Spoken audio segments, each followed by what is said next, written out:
Oklahoma, the Sooner State. Legends of the Cimmaron Outfitters, our good friend Dane Drake, been very good to us over the years. Denise and I have killed some absolute giants out there.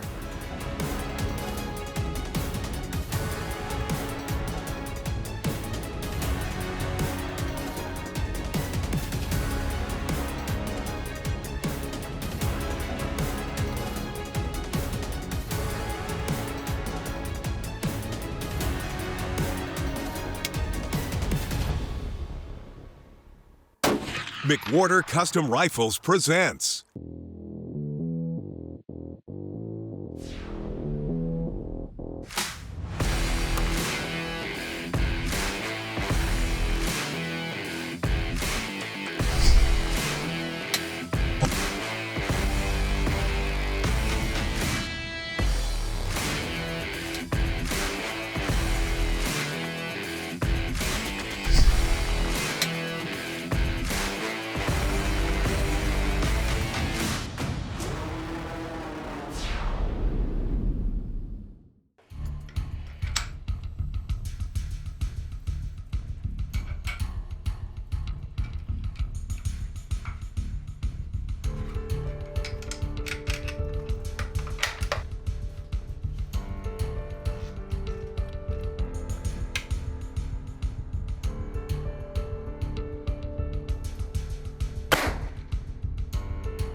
Another perfect shot. Well, my 45 XML's ready. Welcome back, folks. This week, Blondie and I are headed to the big buck state of Oklahoma, northwest Oklahoma.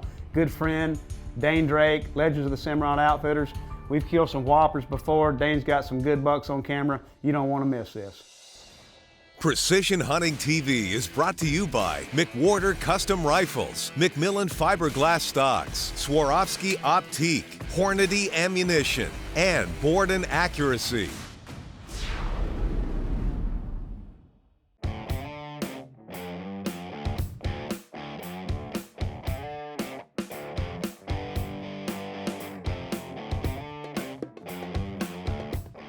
Oklahoma, the Sooner State.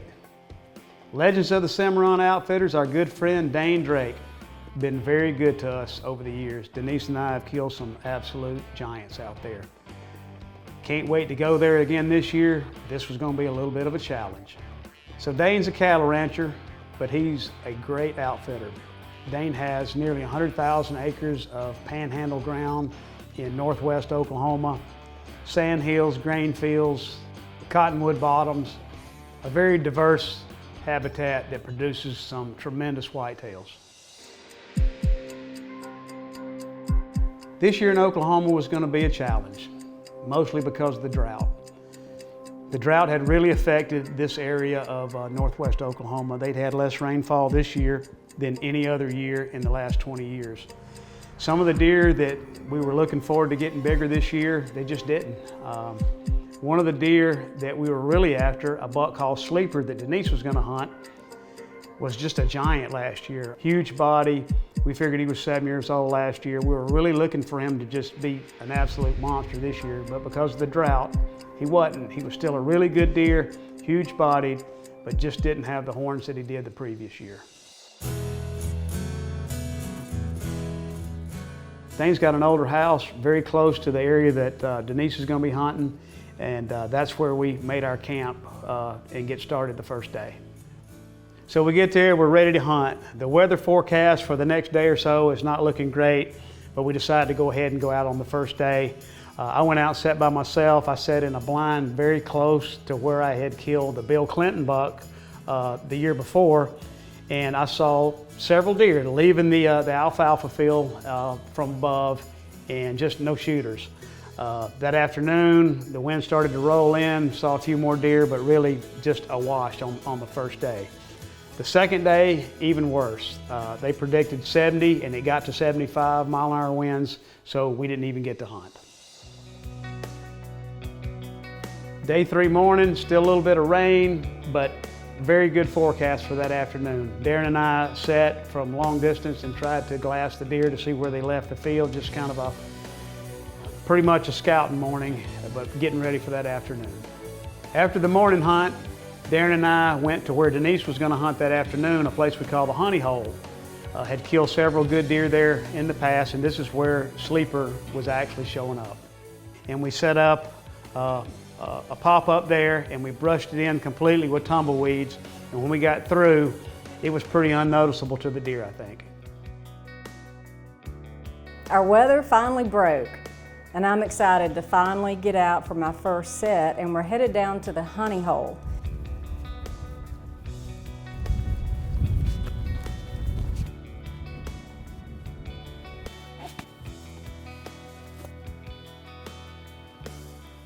The deer start moving, and the first group of deer that come through are a bunch of muley does. They didn't even slow down at the feed site. And we always have raccoons out there at the honey hole. These things are fat as bears. And then a deer that everybody nicknamed Droopy shows up. And when you see him on the footage, you'll see why he's named Droopy. But I also feel like he's a very young deer, so he's not on our list.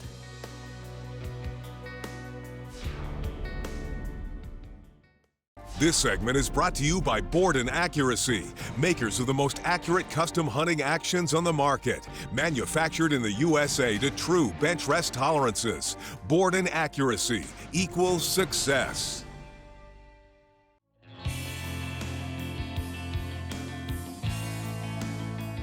All right, so Darren and Denise are going to the honey hole here.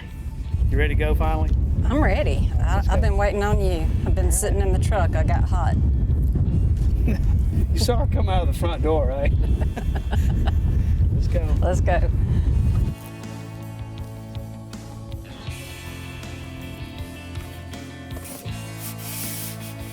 The MCR 45 XML is ready.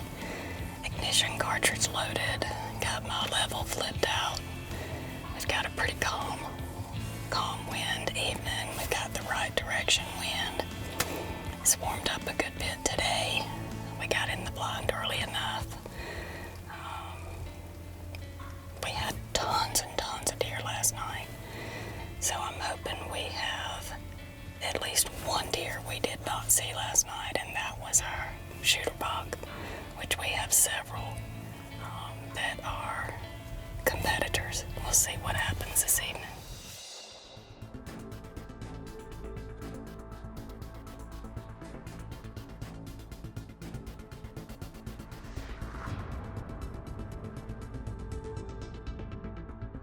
Second afternoon at the honey hole. Droopy comes on in. The 8-point hasn't shown up, and Droopy is bossing everything around.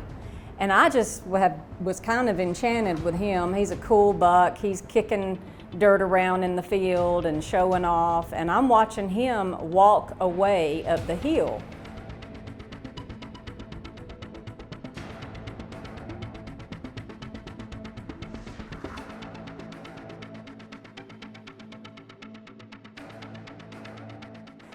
But then I realized that the reason he was walking off and going up the hill was because Sleeper had snuck in. I didn't even see him.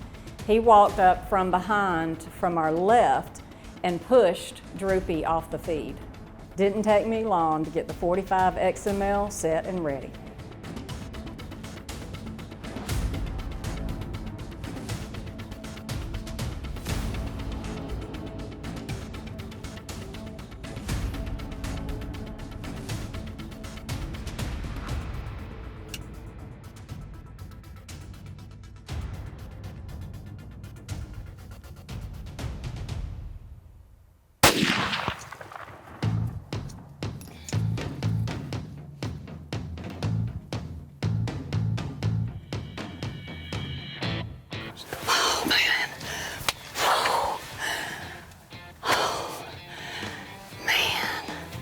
Got it done. McWhorter 45 XML. Put him down.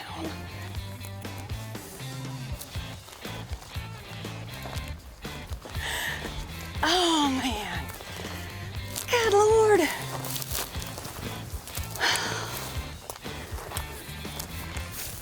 Look at the body on this beast.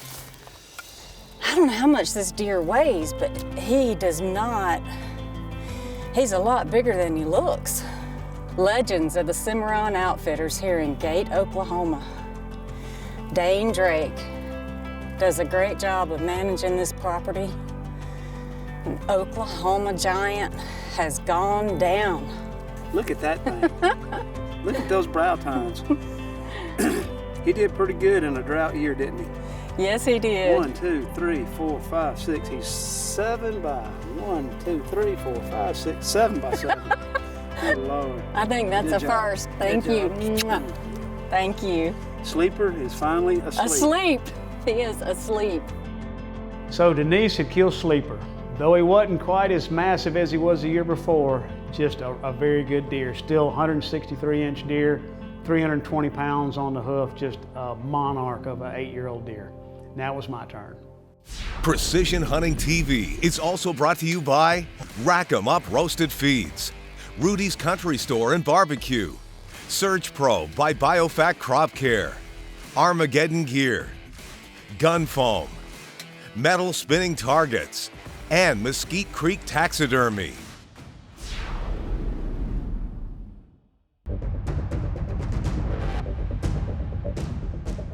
Day 4, I got my cameraman back. Darren and I slipped to the new blind that we had just set up on the east side of this drain coming from the alfalfa field.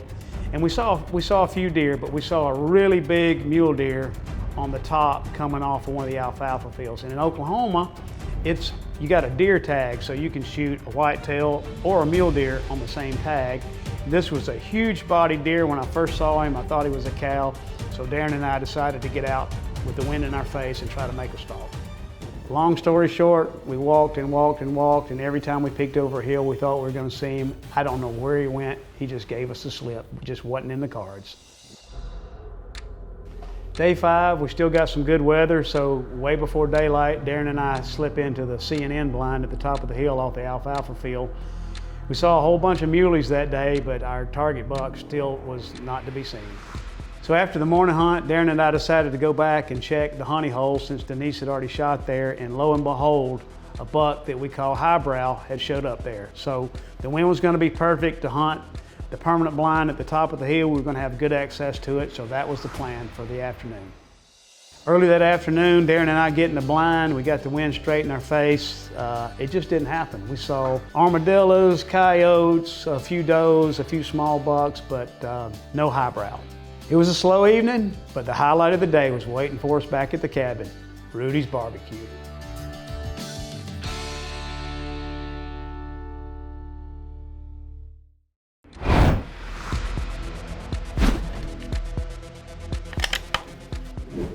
Welcome back, folks. On today's segment, we're going to go over once again the baddest muzzleloader on the planet, the 45 XML.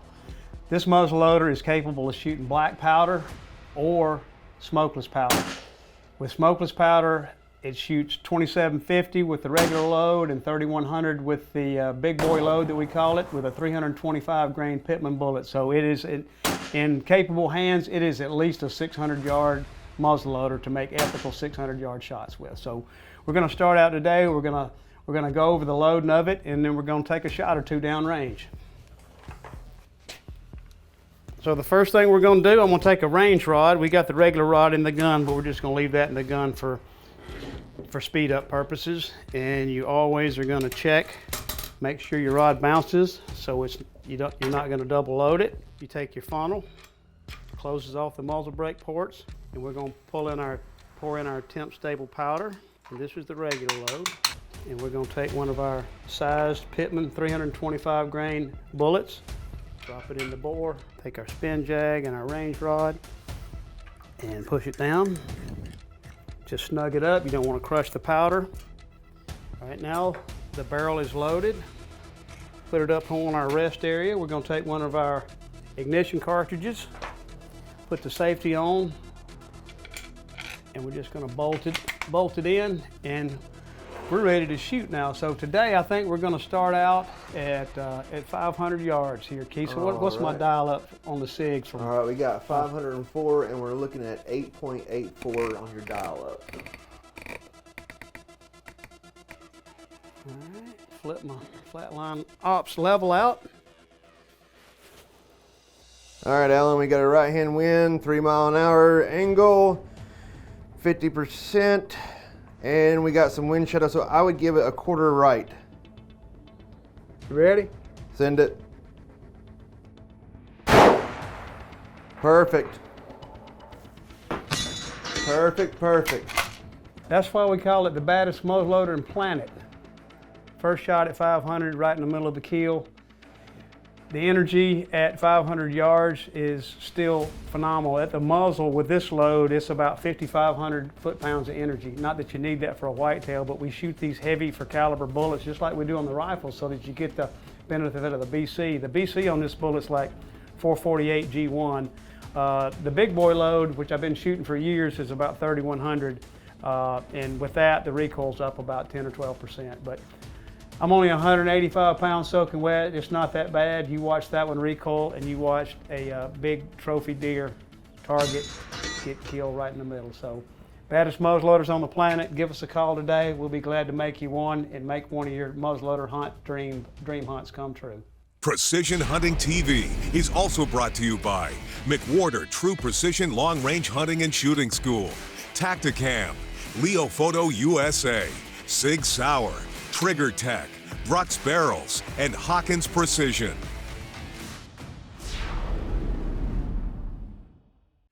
This segment is brought to you by Rudy's Country Store and Barbecue, real Texas barbecue.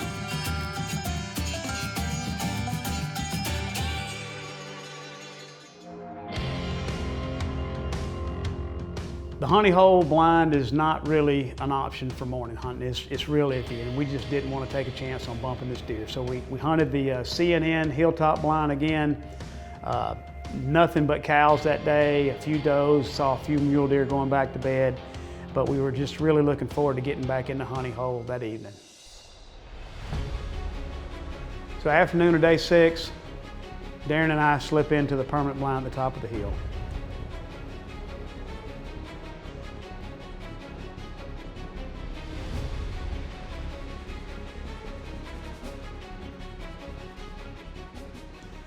As the shadows start to get longer, the deer start filtering to the feed at the bottom of the hill. There's a wheat field there usually, but in this drought, just no wheat field, so the only draw is the corn at the bottom of the hill. Usual suspects, buck comes in, makes a scrape. I catch something out of the corner of my eye across the field. He immediately hits the woodlot between himself and the big field at the bottom, and we're just waiting for him to come out to see if it's highbrow.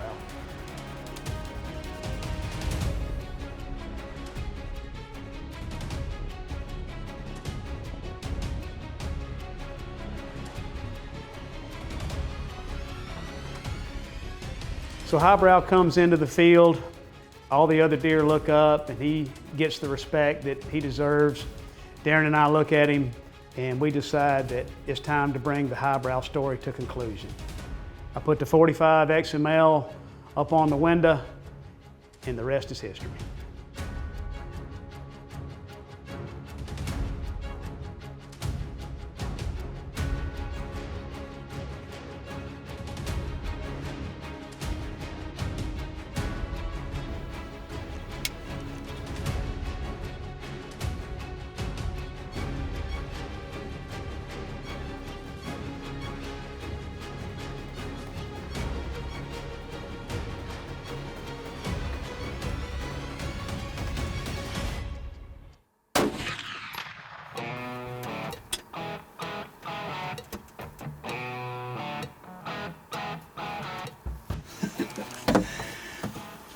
Well, he's a good buck. He's a real good buck. He's got 8-inch brow tines and probably 19-inch spread, good heavy mass. He's a 5 or 6 year old.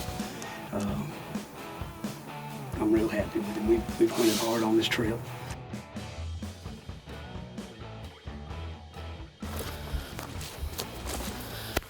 Ooh, look at that big old body joker, like a pony.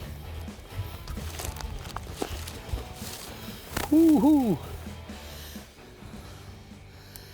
Well, here we go. So Oklahoma's just one of our favorite spots to muzzleloader hunt. Legends of the Cimmaron Outfitters, Dane Drake. Dane's become good friends, and I'm glad he ain't hunting the deer because he's killed a whole bunch of big deer in his life, and now he's just basically outfitting and ranching. Big, mature Oklahoma buck. For this hunt, I'm using 45 XML, board and action, Brux 26-inch barrel, Hawkins muzzle brake in bottom metal. We're using a Peak stock in bronze 2.0 paint job with midnight bronze on the Cerakote, Hawkins hybrid rings, flatline ops, flip out level, and a Swarovski Z8i 2.3 to 18 by 56 4W reticle. Trigger Tech trigger, 1 a pound. The gun was load developed with 325 grain Pittman bullets going 3,100 feet a second. This gun has over 6,800 foot-pounds of energy at the muzzle, plenty enough for even the biggest whitetail. So despite the challenges of the drought and the wind and the bad weather that we had this year, we still were able to kill 2 great bucks with Dane and Legends of the Cimmaron Outfitters. Denise had a great old buck, sleeper, 8.5 years old. I killed highbrow, 7 years old. Huge bodies, not the horns they had the year before, but still great trophies for Oklahoma muzzleloader season.